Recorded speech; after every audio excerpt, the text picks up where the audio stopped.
I just banked that. I am hoping for Serena on the singles court. If you were the coach of a Serena Williams singles comeback, how would you go about it? How would you approach it? What's the timeline? What's the intensity on court? What is even the quantity on court? How would you go about it? See, this is a great question because unfortunately, it's not Serena in her early 30s. This is Serena she's 44. So what is the biggest thing is, what is the goal?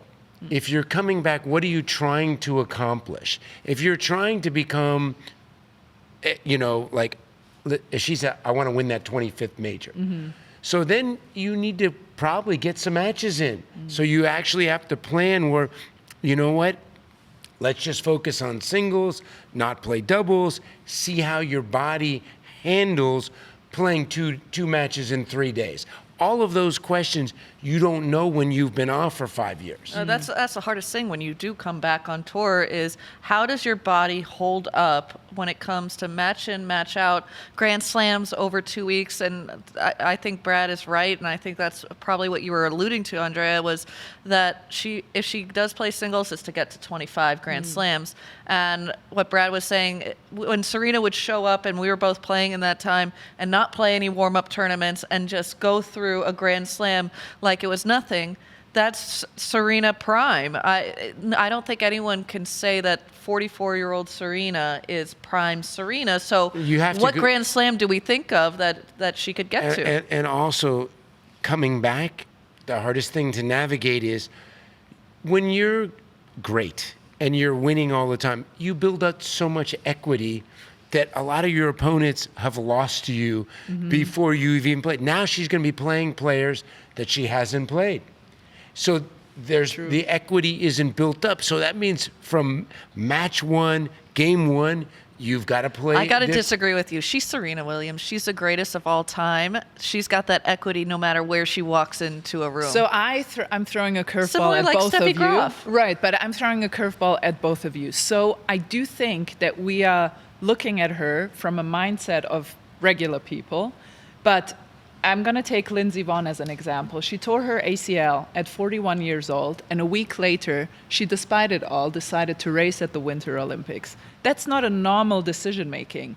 That's a GOAT decision-making. So don't you think that her mindset coming back will be, I definitely can do this? Well, of course. Everyone's ego is up there with, and if you're the greatest of all time, your ego is 10x of what even our egos are here sitting in the room. Combined. And I think as athletes, let alone people that have done this for as many years as Serena and Lindsey Vonn, who you mentioned, we know how to push our bodies to extreme limits and then pass that. And we've seen it when it came to Australia with the heat conditions and play through pain, play through injury, because we have that crazy intangible goal and the crazy thought process of pain is temporary, that success is forever.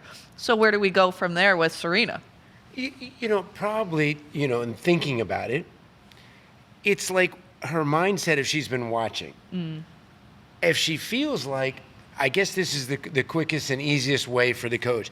If you're sitting there, if she's telling the coach or she's telling whoever, like, I think in a couple of, tournaments, bada bing, bada, I see some opportunity. I just don't think that she can go without playing and just turn it on. No, so you would have her play Cincinnati, or let's say you would have her play, what schedule? Let's go straight at it. Would you have her play Indian Wells and Miami, or one of the two? So I would say, let's say if she was speaking for the U.S. Open, I would think she would need 3 to 5 events. Okay.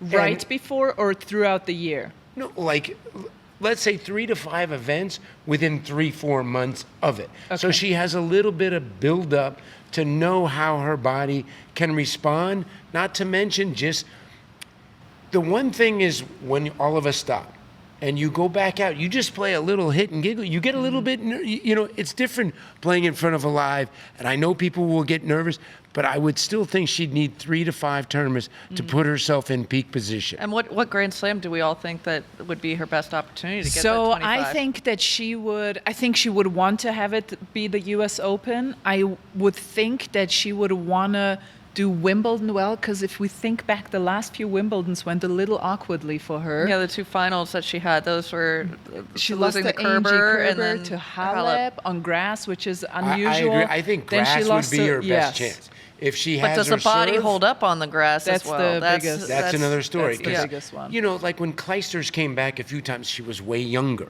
So we're talking about something. And also, Lindsey Vonn, great competitor. But would you say in skiing, you're not direct? I mean, you're racing against the field and the clock, but nobody can stop you from in tennis. Somebody can stop you from on the other side of the net. So it's a little bit different. But listen, I guess the coach, first thing you got to see her on the practice courts. Yeah. Yeah. Well, It's intriguing, that's for sure. we definitely want to see the greatest of all time play, and I think that's the bottom line. Is no matter what fashion we get her, I think it would be a great success for tennis. I agree.